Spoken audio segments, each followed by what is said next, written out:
Good morning. Welcome to First Universalist Society in Franklin. I'm Mary Dennis. My pronouns are she, her, and I'm chair of the worship committee. Welcome, all who seek renewal in a weary world. Welcome to those who worry for the future. Know that in this place, you are not alone.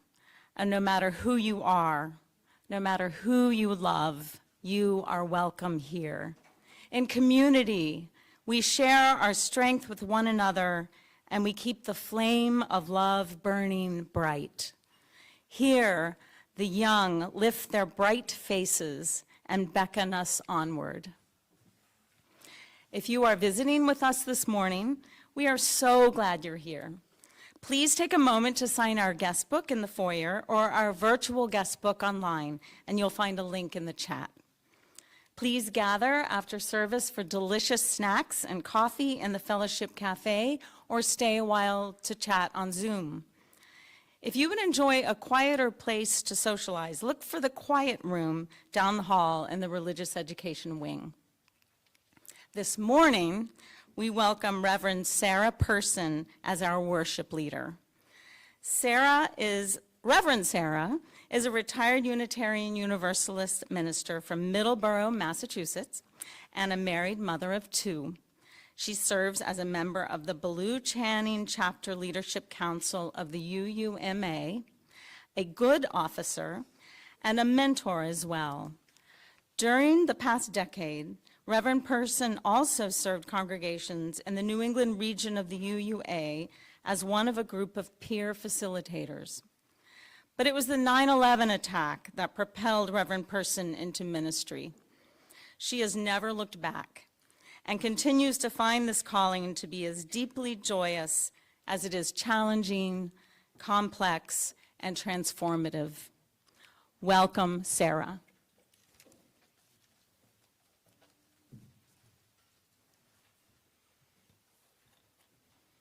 My opening words this morning are by Nita Penfold. And Nita writes, "No matter what they tell you, let it be about joy. Let it be about the sacred, self-surviving, thriving, shining its way to the knowledge within. Let it be about blooming, the unfolding of the universe through you, because the story of you begins 15 billion years ago with that first flash of being." And now, please rise in body or in spirit, and let's sing our opening hymn of the morning, "I've Got Peace Like a River."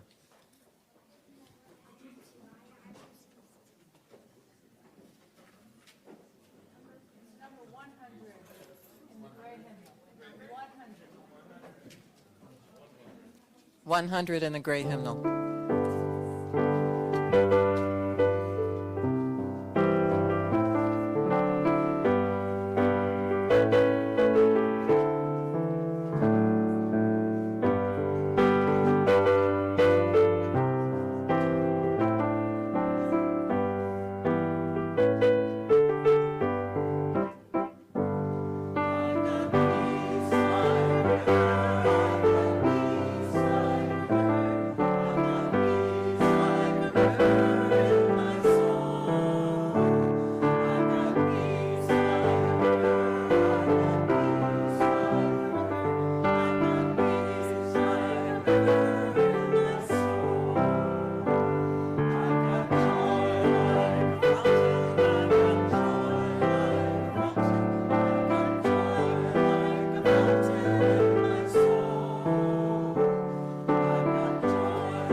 Each Sunday morning, we share a centering ritual with Unitarian Universalists around the world, the lighting of a chalice.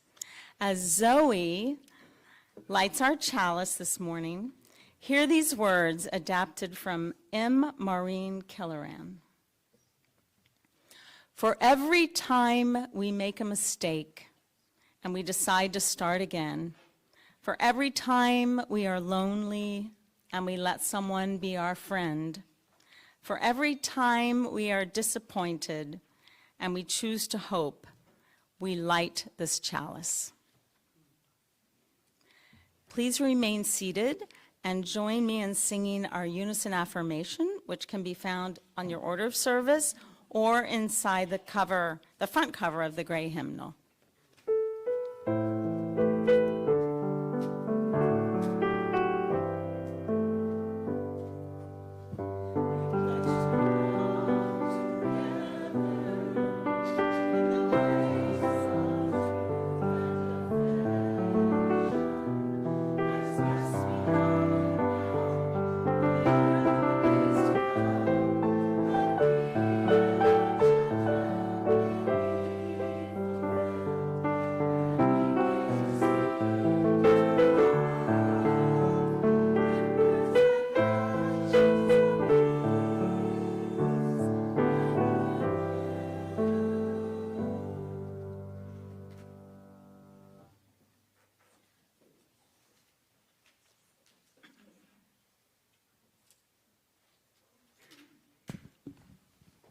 Good morning.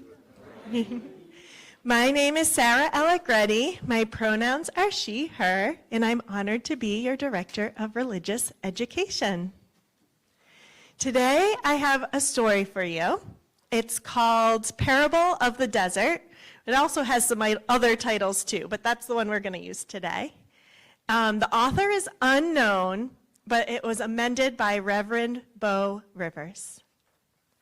It starts with a person who is lost in the desert. The water in their flask ran out 2 days ago. And they're starting to feel pretty desperate. After walking for quite some time, they see a small hut in the distance. Is it a mirage? A hallucination? They have no other choice but to go and see. As they get closer, they realize the hut is real. They arrive at the door, though, and the hut looks like it's been abandoned for some time. The person opens the door, their heart skips a beat when they see there's a hand-operated water pump with a pipe that goes down through the ground, and they hope it goes to a deep underwater well. Filled with anticipation and excitement, the person works the hand pump for quite some time, but no water comes out. Frustrated and exhausted, the person collapses to the ground in despair. A short while later, they lift their head, they open their eyes, and they notice a corked bottle of water in the corner of the hut. They get up, uncork the bottle, and are about to drink that sweet water, but they notice a piece of paper attached to the bottle. And the note on the paper says, "Use this water to start the pump. Remember to refill the bottle when you're done." Our person has a decision to make, right?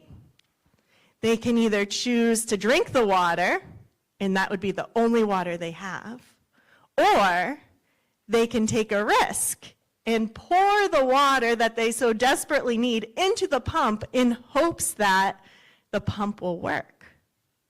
What would you do?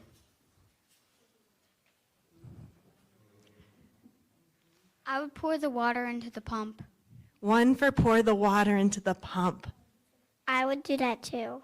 2, Pour the water into the pump. 3. Pour the water into the pump. Wow! I would drink half of the water and put the other half in the pump. Okay, that's a new option. I'm thirsty right now, so I would just drink it. You would just drink it. Okay, so we have a bunch of people who are thinking they'd pour the water into the pump. One person who wants to just drink it because they need it so bad.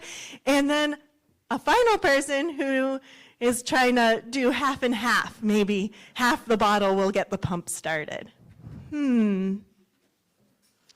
Let's continue our story and see what happens.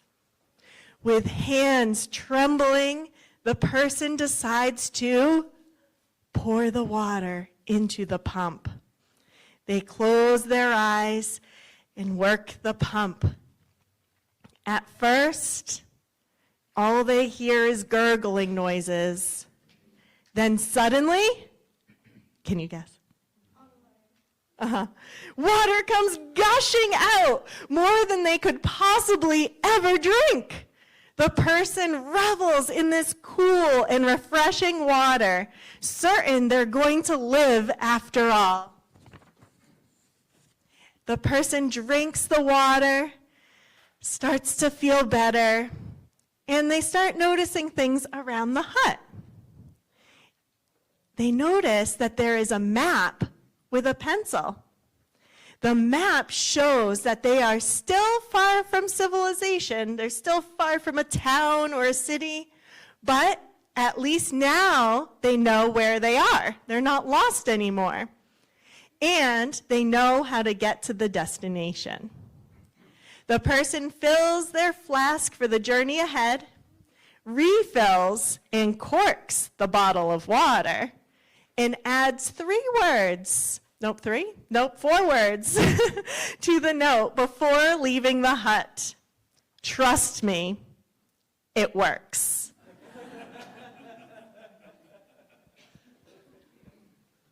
So what does this story tell us about life? What do you think? That the harder you try, the better successes you'll have. Ooh, the harder you try, the better successes you'll have. Trust in the random note on the bottle. I mean, I always come across random notes on trust in the random note on the bottle. Be kind to Earth and make sure everyone has enough to share. Make sure everyone has enough to share. By refilling that bottle, someone really planned for the next person, didn't they? They're really being kind to the next one who's coming. Sometimes we just have to take a leap of faith, don't we? And see if it works. Though maybe we could do half and half. I don't know. All right, it is time to sing the children to their religious education classes. The words are on your order of service.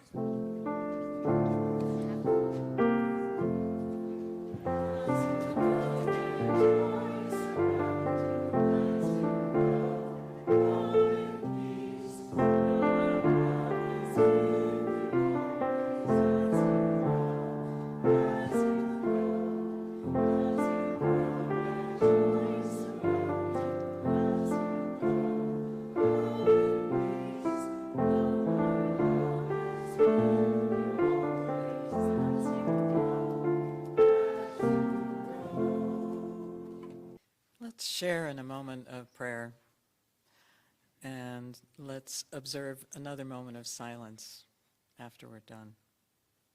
May those we have heard from this morning be lifted into the light.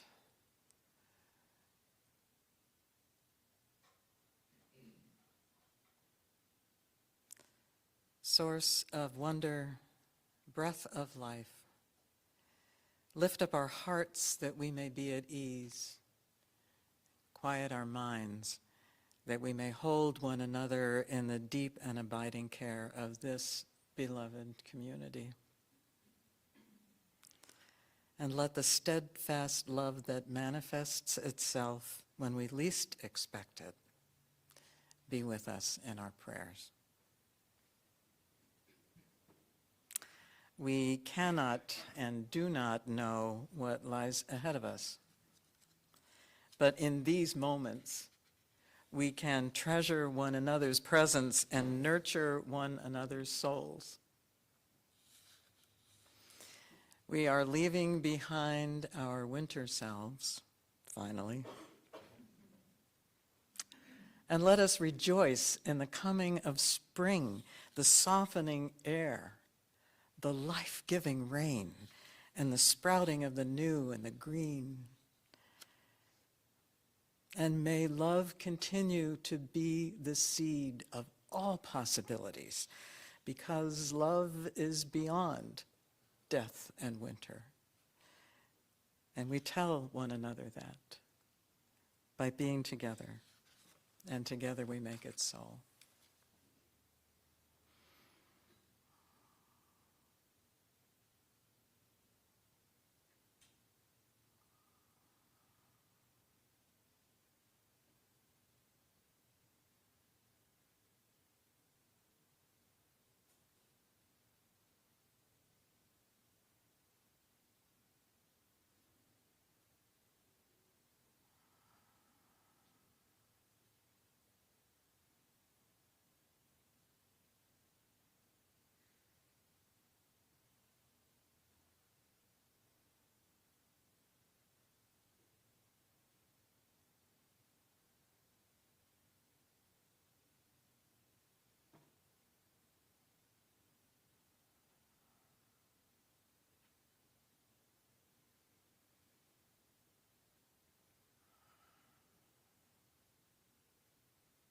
May all be held in healing.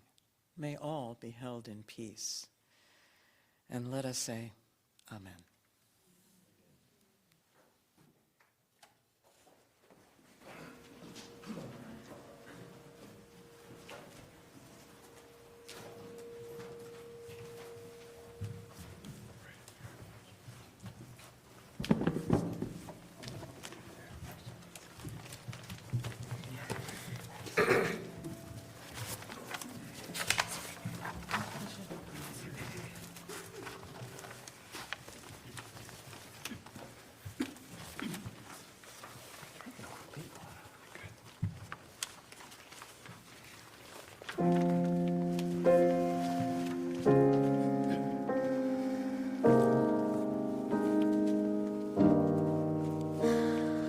In the midst of pain, I choose love. In the midst of pain, I choose love. In the midst of pain, sorrow falling down like rain, I await the sun again. I choose love. I choose love.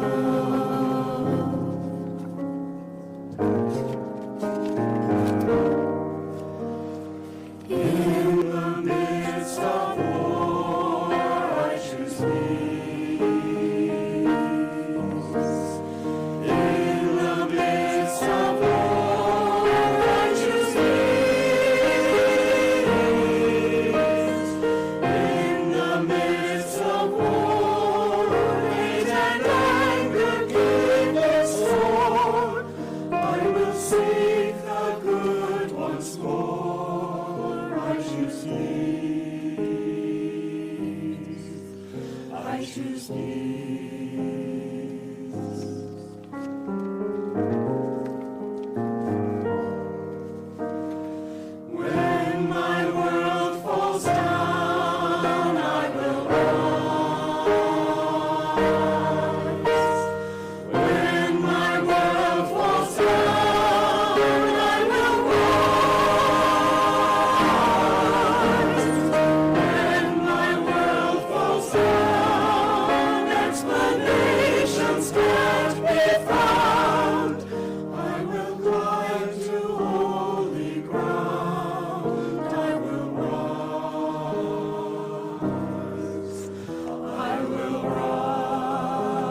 the midst of pain, I choose love. In the midst of pain, I choose love.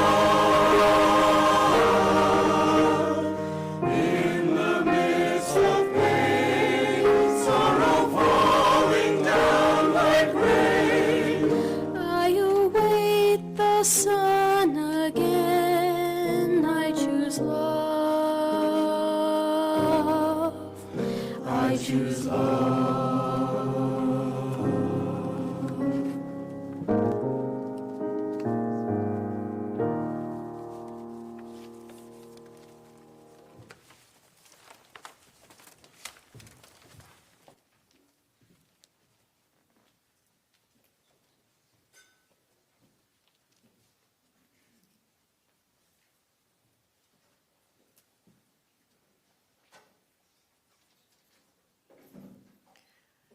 I am always in awe of composers who can respond to great tragedy with absolutely lovely music, and Mark Miller is one of them. My reading this morning is by Brian Stableford, and I don't know if any of you are members of my generation who remember him. He's actually a scientist and a professor who also wrote science fiction. And, well, this will just give you a taste of what he was like. It doesn't have to be this way. Whatever else is lost, the knowledge isn't.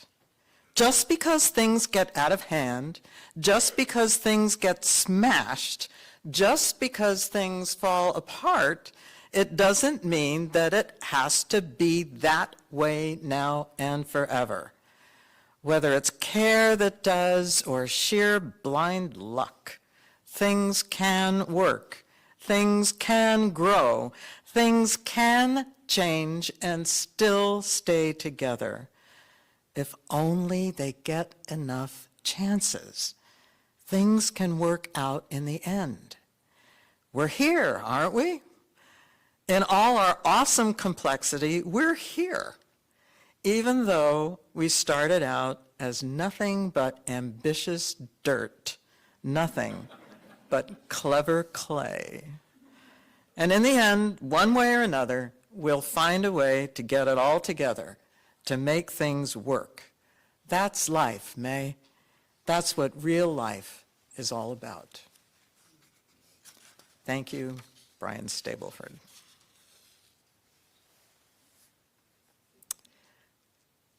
I am so delighted that your coming of age ceremony is next week, because it really fits in with what I'm talking about, and the spirit with which you offer it fits in with what I'm talking about today. But I want to start my story about a small thing, a pebble in a pond thing.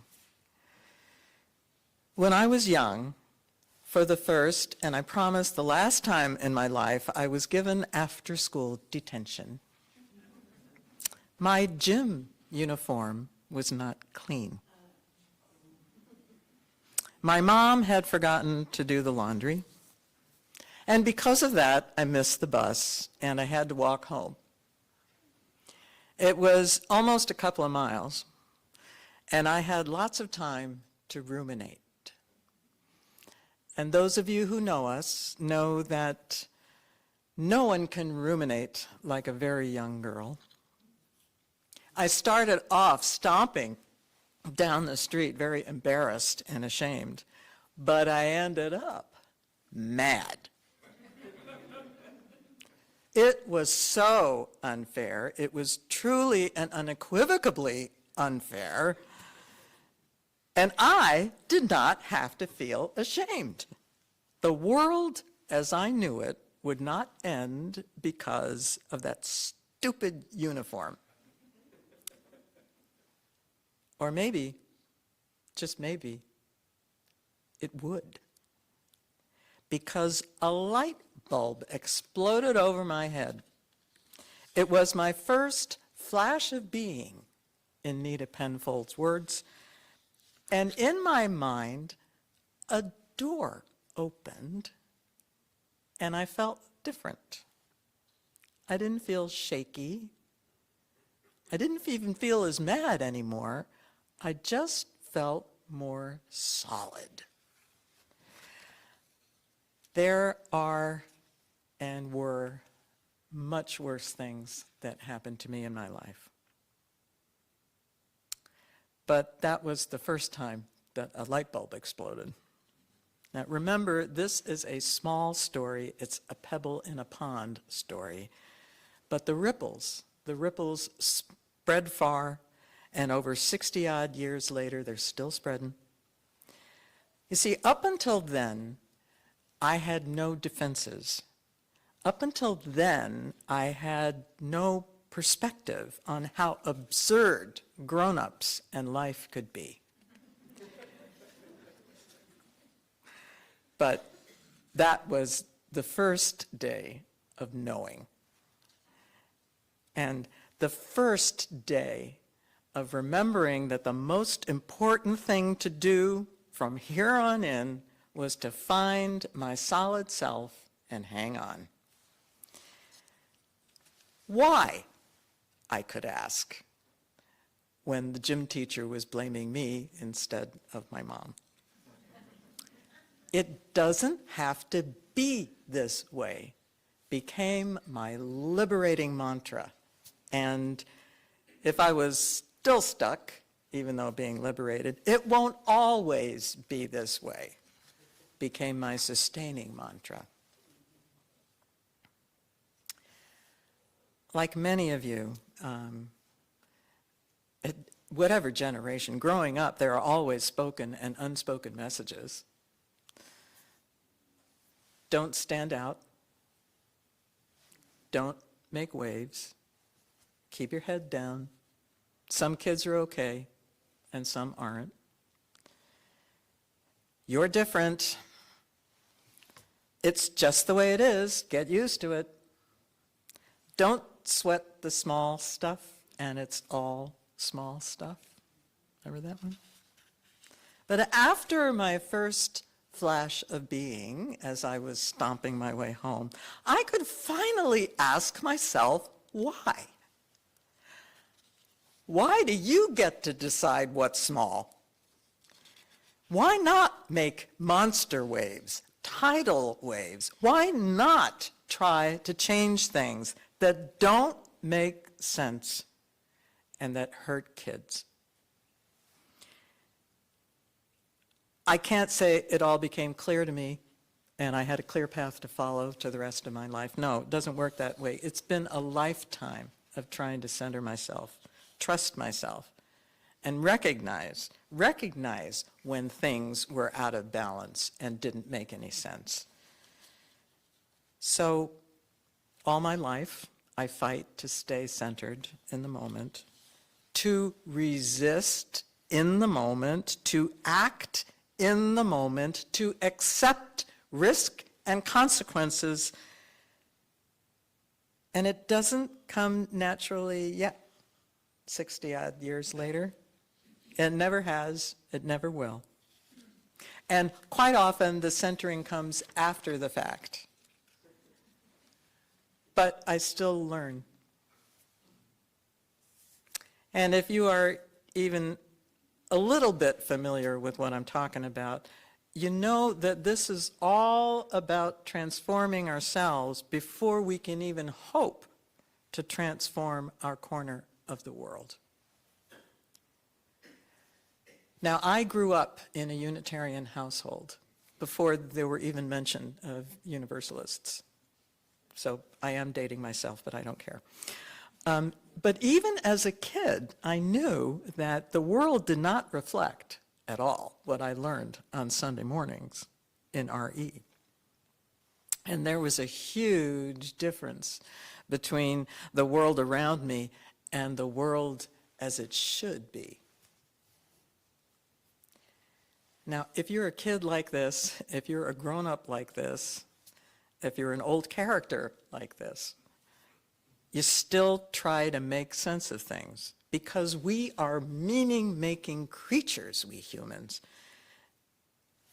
If you think about the history of science, psychology, religion, philosophy, you will find us searching for all the reasons and justifications for why things are the way they are, or why things should be, why we are the way that we are, or should be.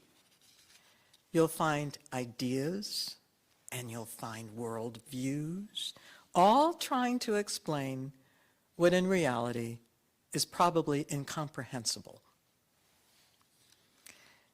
And you will find ideas that can liberate or suffocate. Ideas that rob us with power or fill us with power. There are ideas that stifle our humanity as surely as a raised voice or a fist. And they perpetuate harm from one generation to the next. They're this sea of traditions about the real world, the way that it is, the way it's supposed to be, the way it needs to be. These ideas are, of course, as old as time. That's what makes them traditional. But being traditional actually lends them no value to living well. I can tell some of you are already thinking about your list of ideas. So this is like the beginning of mine. If I went to the end, I would probably be here for another hour. So the world is us versus them. If they get more, we'll lose out. There always have to be winners and losers in order for things to work the way they're supposed to. Might makes right. That's been around for millennia. Peace means surrender. That's been around for millennia too. Manifest destiny. Probably the one I hate the most is collateral damage is acceptable. Amazing how that crops up in our lives. Also, every problem is a nail to be solved with the same heavy hammer. Truth is okay only if it agrees with tradition. If it's enough to make our heads and our hearts ache. It's enough to make us a little bit afraid when we look in the mirror or in our own hearts.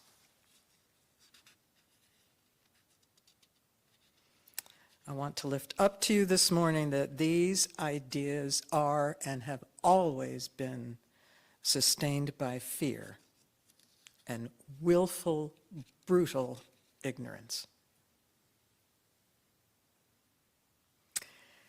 It does not have to be this way. There are other ideas. There are better ideas, ideas that are full of purpose and hope, ideas that are and continue to be the foundations of our faith. And now they must be the foundations for our future. I love the wreath that the UUA has come up with interdependence and equity and transformation and pluralism and generosity and justice with love at the center of it all. I love that. It's so easy to show to our kids and the kids to show it to others too. But there are few of them that really speak to me more perhaps than the others. Transformation, the notion that we cannot change things without starting with ourselves first. Generosity, knowing that this world absolutely has enough resources to allow everyone to thrive, and we can live as if it does. Pluralism and equity and justice are the essentials that our nation was built upon and the means by which we will achieve our ends. But the single most important truth is interdependence. This is an essential priority. Once embraced, it will liberate us from our fears to accept interdependence. There's a writer and an activist named Adrienne Maree Brown. I don't know if some of you recognize her name. Anyway, she's got a fabulous posting on her site called Fractals.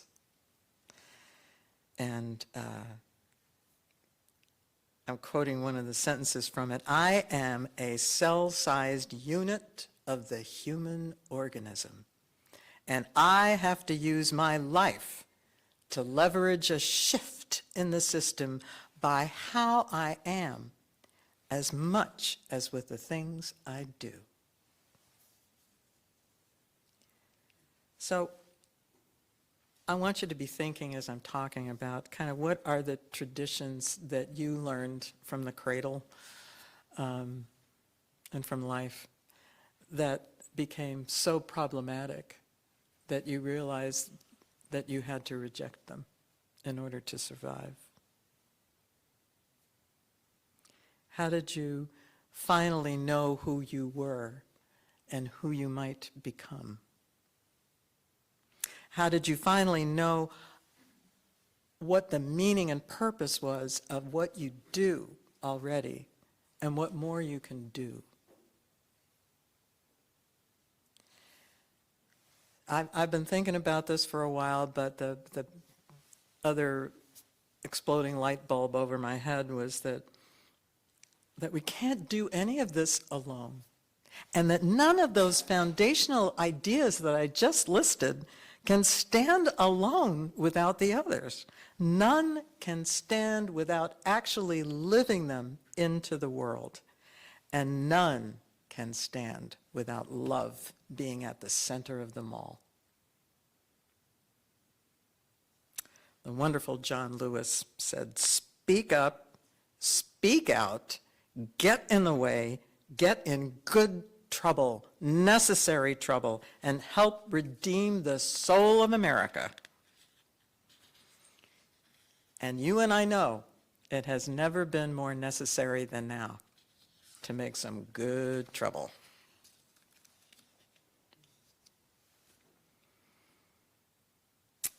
We are trying to shift an organism so that folks make choices and decisions that don't just affect their wallets, but affect the lives of the others, maybe just the others around them. I'm thinking of our neighborhoods and our communities, and probably more important than anything, our youth, our kids. We need to inspire and be inspired by them. The ideas that I've talked about trying to shed are holding our children back right now. And if they are going to thrive, if they are going to have a future, if we are going to have a future, we need to give them better ideas. I don't know if any of you have looked at the postings of L.R. Knost. She's got a page about parenting. My favorite quote is, "It's not our job to toughen our children up to face a cruel and heartless world. it is our job to raise children who will make the world a little less cruel and heartless.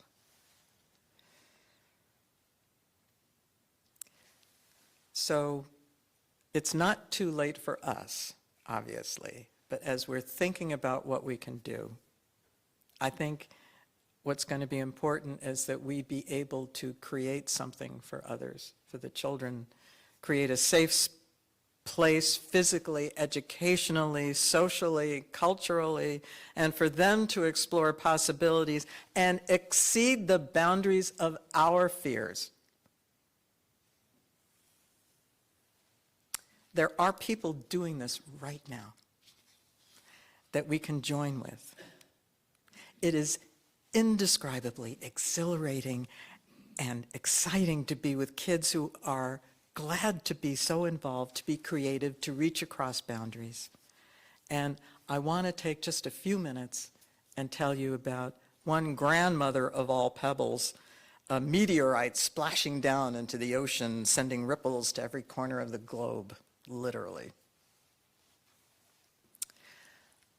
How many of you have a kid who is in Lego League, or were in Lego League yourself, or Lego League did robotics for the older kids?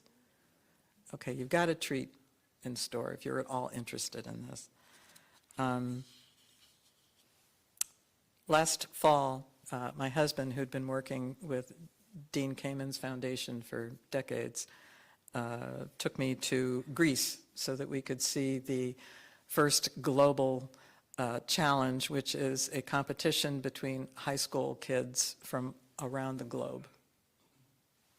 And what they do is they get a kit and they assemble the kit to do a particular task. And that task is the challenge. In September, 193 countries, 193 first, second, and third world nations showed up at Greece with their kids, their teams of kids and coaches. Not family, because a lot of families and countries couldn't afford to send everybody, but they were there and they were working on their robots, and they were having these little competitions. You know, there were 3 arenas, and it was so exciting. And like I said, these are first, second, and third world countries.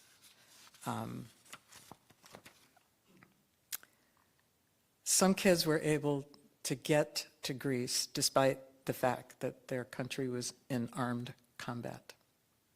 Last fall, there were 120 nations that were at war with another nation or with themselves.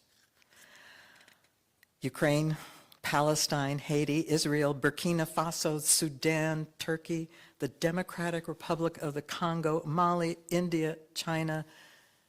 Their kids were there or trying to get there. Now, some teams were forced to stay behind at the very last minute or had to accept tight restrictions. Sudan, for example, out of a team of 7 kids, would only allow 2 to leave the country. And they were a brother and sister. There was no way that they were going to be able to assemble this robot in the time allowed and compete. When the kids from the other countries found out, Poland gave them half their team. So the Polish, they were all boys, and they were so cute, and they helped this brother and sister assemble their robot, because that's the other part of these challenges, these competitions. They're also collaborations, and the kids got points for collaborating with each other. Actually, I'm hoping before it leaves the theaters that if you're at all interested in this, you might take in a movie called Rule Breakers. It is in theaters now. I don't know if where it's going to go after it leaves the theaters. Rule Breakers is actually about a team of girls from Afghanistan. that managed to, and their coach managed to persuade the powers that be to let the kids have computers, to let the kids order the kits, to let the kids assemble the kits, and to let the kids travel. And this is while the Taliban were bombing their city. And they made it. One girl lost her father. He was killed on an attack on his mosque. But they made it. And they won.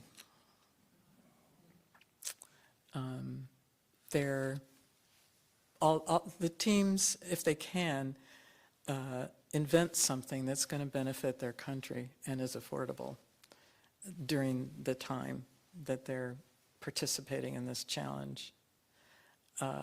Kids I met from South Korea had built a little submarine that's about the size of like a giant carp, or something, and it goes into the water and it takes samples and analyzes them for microplastics. I guess PFAS and microplastics are a real problem in South Korea, and these kids came up with a little tool that's going to do it. The girls invented a device that kind of walked along the ground, detected landmines, didn't try to dig up the landmines, that would be for the army, but they splashed white paint on the site and then marked how to get to the site and then went to the next one. So that was their invention. It's a heartwarming film, but it also is the antithesis of everything that our current administration values. It really is. And I think it's important to get inspiration from things like this. And I would encourage you, if you have the patience and listening skills and willingness to be led as well as to lead, to be the pebble in a pond for the people that you care about. It doesn't have to be kids. It doesn't have to be science, because we're all children when you come right down to it, but it could be for your neighborhood, for your community, but find something to create and collaborate on.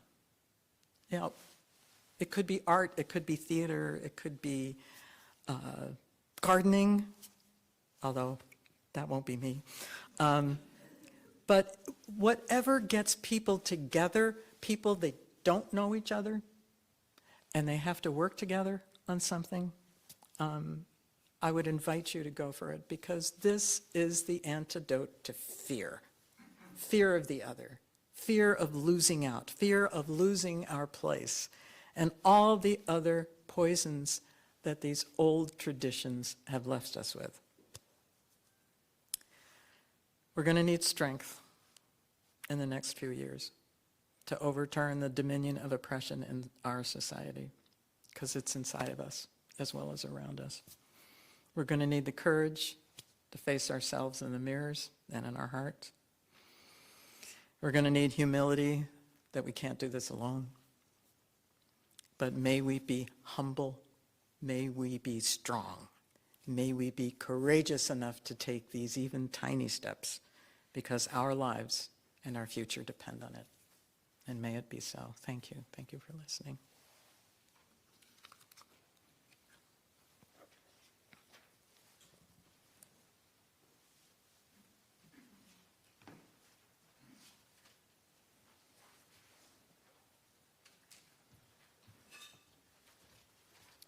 Thank you very much. Good morning.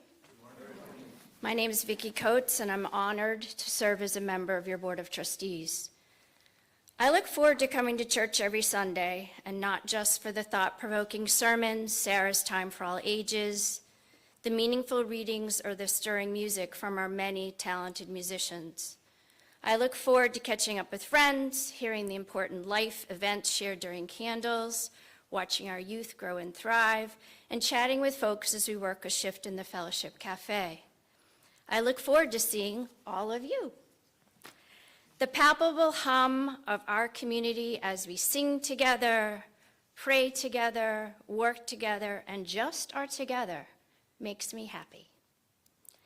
This sense of soul-filling positivity was on full display this past Sunday when 40 adults and youth gathered after service to enjoy each other's company while raking, scrubbing, digging, weeding, all for the betterment of our beautiful grounds and buildings.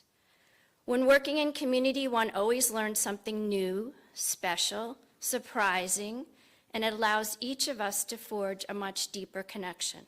For instance, who knew that Allison Flanagan was trained as an archaeologist and the perfect person to lead a team, including Magnolia, Clara, John Cava, and Jeff Carrier in digging a needed drainage trench? I didn't, but now you know it too. Being together during a cleanup day, working as members of a committee, when visiting someone while delivering a meal, when demonstrating our faith in action at a social justice event, or just inquiring about someone's week with genuine interest, are the acts of kindness and humanity which bind us together and make this place so special. I hope you're as happy to be here as I am. I assume so since you're here. And I also hope that you will give generously at this time to support the continued good work of our community. The offering will now be received.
Please rise in body or in spirit, and let's sing our second hymn of the morning, hymn number 1028 in the green hymnal, Fire of Commitment.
This is a litany by Angela Herrera. Don't leave your broken heart at the door. Bring it to the altar of life. Don't leave your anger behind. It has high standards and the world needs vision. Bring them with you and your joy and your passion. Bring your loving and your courage and your conviction.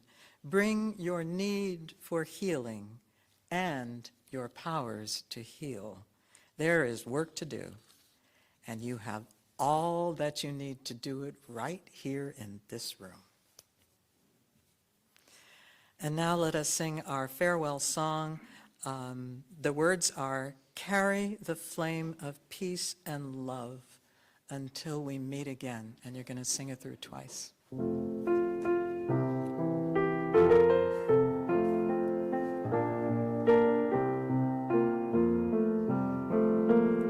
Carry the flame of peace and love until we meet again. Carry the flame of peace and love until we meet again.